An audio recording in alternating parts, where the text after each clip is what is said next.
Hello,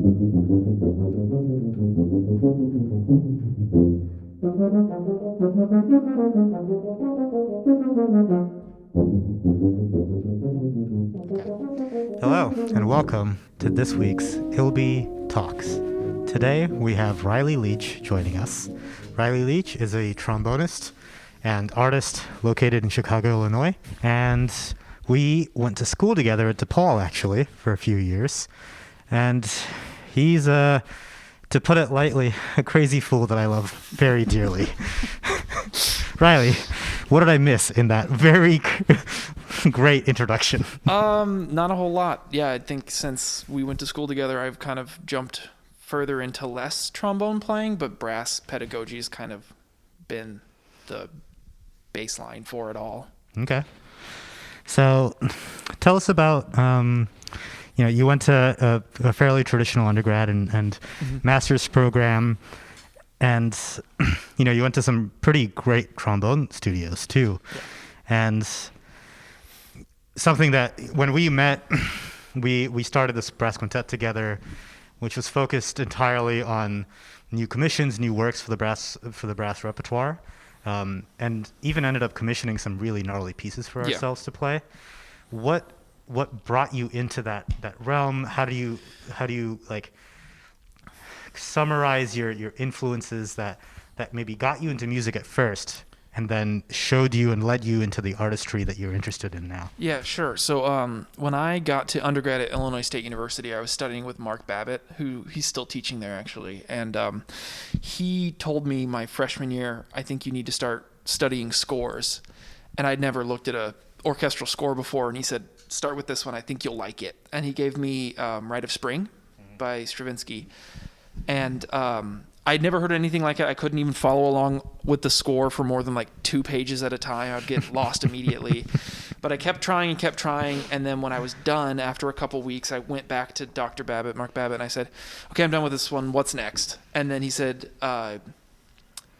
I'll lend you one of my personal scores that I got backpacking in Hungary or something. Whoa. And it was Luciano Berio's Sinfonia for the massive orchestra and organ and 7 vocalists. And the score was like 3 feet tall. I mean, it was huge. Yeah. And I'd never seen anything like that either. And to have that level of just thrown in the deep end at such an early age, at like I was 18, I was kind of instilled with this idea of, okay, what's next? And then when I would hear something new, I would always tell myself, okay, what's next? And I would take all these things in stride and try to find the next more intense or more interesting or more wild or more challenging piece to study, play, involve myself with. And that led me to joining the composition studio when I was a junior at ISU, starting to write music, weirder and weirder music, to my growing ears then. Started picking up some teaching, and when I moved to Chicago in 2015 to start my master's program at DePaul, I was pretty ready to jump even further into a contemporary and experimental world, and really was able to thrive here in Chicago with those people, just because there's so much good experimental music here. Absolutely. And this attitude that you have to always look for the next challenge in your musical life, that's something that I think most of the world's best musicians can agree with. But at the same time, at least in my experience, I don't know about yours, but at the same time, most people that go through the just general classical track and classical orchestral playing, especially at the schools that you ended up going to, and certainly at DePaul, did you feel that your attitude towards new music and developing new techniques and expanding your artistry in that sense was always supported, or was it kind of also, did you find that like there were some growing pains in your relationship with music and other peers and maybe even mentors and teachers that you had? Yeah, it was very rare when I was able to find either a peer or a mentor who would reflect all of these ideas I had. Usually I had to kind of prepackage how I wanted to interact with people in school or my teachers or my professors or anything like that. When I was interacting with more and more like faculty coming through or guests and seeing all of these professionals in different aspects of professional music, whether it was like opera or orchestra or solo musician or whatever it was, I was not seeing the musician I wanted to be. And not that there was anything wrong with those people. They were thriving and succeeding in their own way, but I realized that it wasn't my path. And I felt very strongly of trying to find the next thing, grow, and find all these organic changes to my performance and my studies. And I know one time I was chatting with some people at DePaul, and we were talking about how there was a big call out. Mark Gould made a call out where he was like, nobody in the professional orchestras is hungry for the music anymore. No one's going out to go see all of the other professional orchestras once they get into one. And I remember thinking, that's not how I want to be. I know that's not the case for everybody. And I know that I wanted to keep that hunger for the next thing. Let's get into the nitty gritty and talk about some of your influences too. Sure. So, you talked about Mark Babbitt a little bit, but also like what other musicians, what other artists that you started to consume really pushed you further and further into it? Yeah, when I moved to Chicago was the first time that I was able to find those influences readily available. So people I could go see in person and talk to afterwards. And a really big early influence on me were some of the contemporary ensembles here in Chicago. Del Niente was really blowing my mind when in 2015 with everything that I was seeing them do. They have a very strong relationship with George Lewis, who's been a runaway favorite of mine in regards to just like everything he does. I feel like I can soak it up like a sponge. But then I was able to interact with trombonists like Matt Barbier and Weston Olenke, William Lang, these guys that I was seeing out in the world doing the things that I wanted to do. And I can't forget groups like Mock Rep, Parlor Tapes, these performance groups out there who are doing so much new and inviting and challenging and interesting work that is just so packed with nutrients. I don't know. It's just, I feel like I'm like satiated when I'm done watching these performers or even interacting with them. I was also starting to listen to more and more experimental music from outside of like classically trained musicians and my circle of friends and professionals that I could reach out to. And an early favorite of mine was Justice Yeldham. He's a Australian noise artist who plays large pieces of broken glass. You got me hooked on him a little bit. It's not for the faint of heart because there's a lot of blood involved because he's playing glass. But the idea of abstracting what it means to perform an instrument, and literally blowing and buzzing and singing into a piece of contact mic'd glass, running it through an array of electronics at his feet and on his computer, just the raw sound that he could get out of it, and realizing that it was so physical and everything was so organic and natural because it was just what he was doing with materials he could press up against his face. I mean, very similar to tuba and trombone. Yeah, of course.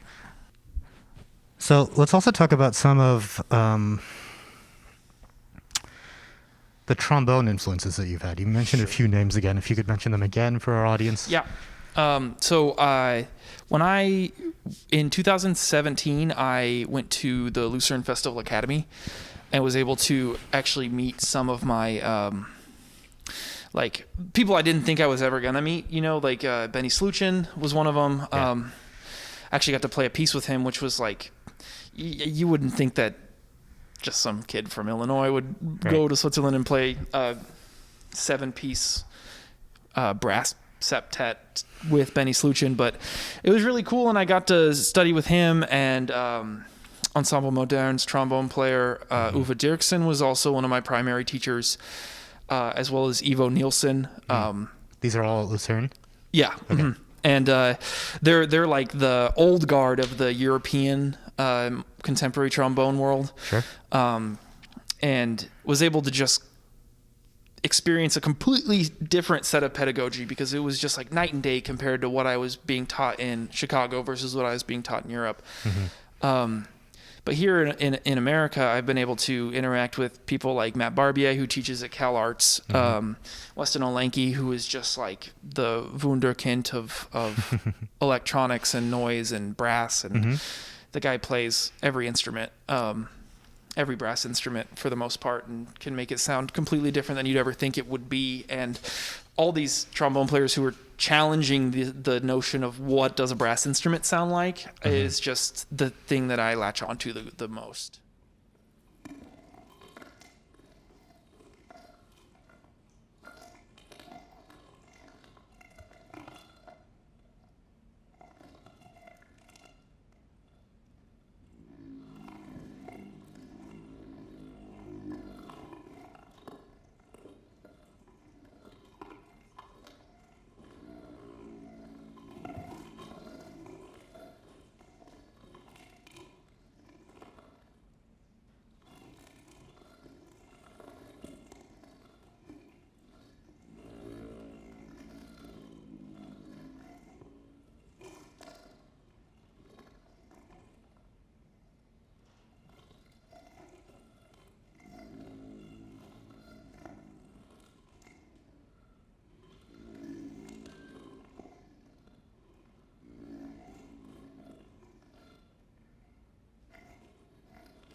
Did you find that as you started to play some of this music, your technique and facility as a classical player helped, or did you have to find new ways to navigate the instrument?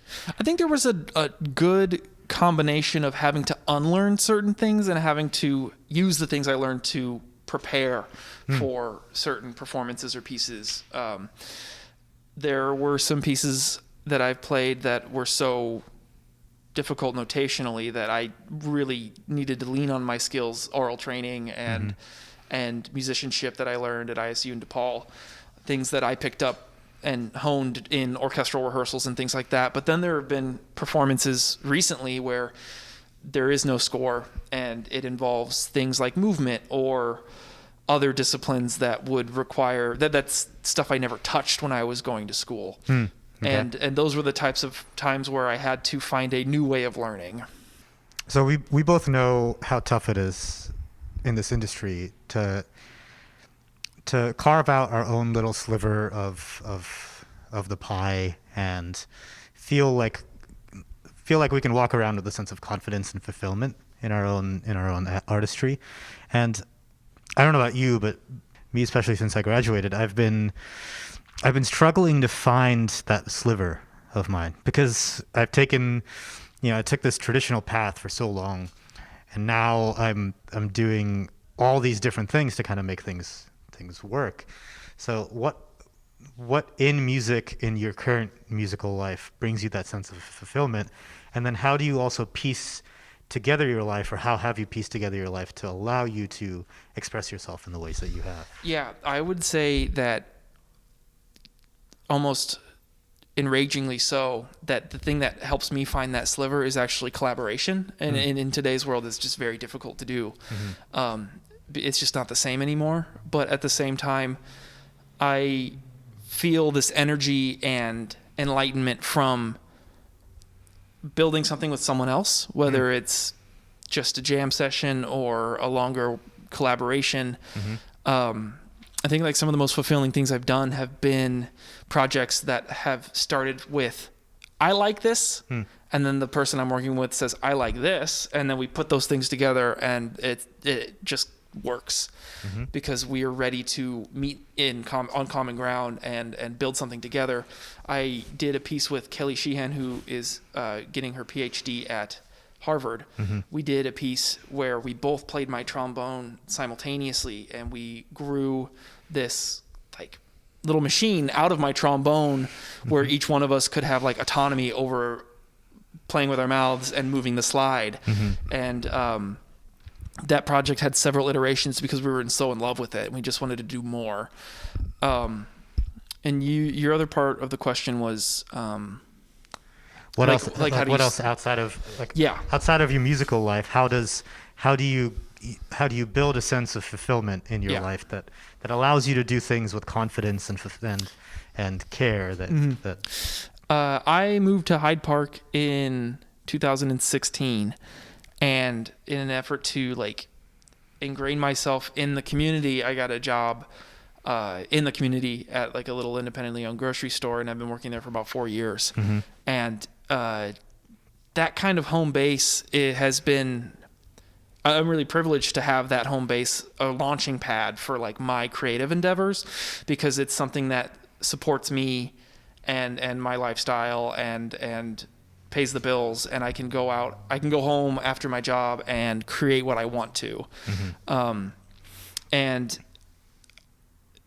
other ways of fulfillment regarding like carving a path, I think is just, I always encourage students I have to make sure that they're living enough life outside of their music things. I mean, you can do both at the same time, but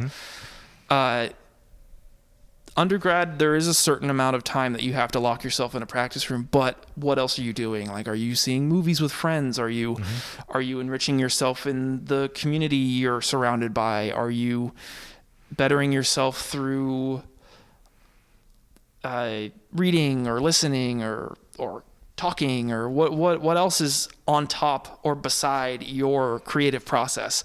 And I feel like all these different aspects of life feed back into each other, and if you practice and critically digest how your musical skills are growing, I feel like you can apply them to your social life or your hobbies, or seeking out something new for your life, and vice versa, where it's like, if you approach every movie you see as like a culturally enriching experience, I feel like that's de facto going to feed right back into your ability and energy as a musician. What a Zen answer. Thank you. That was great. I want to... Therapy. Therapy's really important. It is, yes. I didn't hear another trombone player say they were going to therapy until I was a second-year master's student. Wow. That's when I was 23. Wow. Which was really wild. Yeah. I had never... And music school was very hard on me. I had a very hard time getting through my master's program, and I would say I wasn't happy when I was done. And I realize now that like therapy probably should have been a healthy way of dealing with all those growing pains in the academic world of music, and trying to like plant your feet in a city like Chicago as a musician. No, you're absolutely right. You know, this thing we do isn't easy. It's certainly not easy. And then on top of that, you know, if we're trying to make a living off of it, it's a lot of pressure. It's a lot of pressure to deal with. And you want to be good. You want to, and especially in a city like Chicago, at a school like DePaul, you want to be the best. And that's a lot of pressure to deal with. And providing yourself a framework to deal with that is... Yeah, sometimes it's not good enough to know that people are rooting for you. Yeah. Because, as I'm sure a lot of musicians have experienced, just the feeling of being isolated for so long in the practice room, in their head, trying to micromanage every little bit of their playing and their life through playing. And sometimes it takes more than just knowing that your teacher has your back or your best friend has your back. And that's the reason why I would like highly encourage outside help, professional outside help for a musician. With our last minute here, I wanted to ask if you have any other pieces of advice to young musicians, or even musicians that are just getting out of school, that you wish you would have known when you were their age. It's really important to incorporate improvisation into your practice schedule. I feel like I realized that too late. You can grow as a musician even if you're playing off the page, especially if you're playing off the page. Technically, it just opens so many doors, but emotionally, it's such an uplifting experience. I mean, the first time you hear yourself on a recording when you're 17 years old in a music school, you want to pull your hair out. And the first time you listen to yourself play something made up, I mean, as a classically trained trombone player, I didn't have a lot of options to improv. And growing through these collaborations where the music is just made up, or the situations are all off the cuff, whether it's playing the instrument or not. If I could give one last piece of advice, it would be to constantly keep stretching your ears. I think it's super important to make sure that everybody's definition of music is dynamic, is fluid, is always changing and growing. I think it's super important to reframe performance by discipline. I think it's super important to look at music like it's visual art, or look at paintings like their dance. I think when you fully embrace all these different ways we can create and make art, every part of it is uplifted by those actions. Incredible. Thank you so much, Riley. Where can people find you?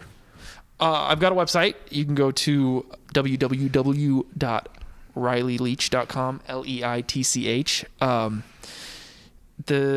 From there you can find my YouTube channel, my SoundCloud, my Bandcamp, which I update semi-regularly. I mean, probably more so once we're all in a post-vaccinated world. But Absolutely. I will be performing the Oh My Ears Festival in April, and keep an eye out for Ear Taxi later this year, because I will be there with bells on. Amazing. Well, thank you everybody for watching, and we hope to see you soon. Bye now.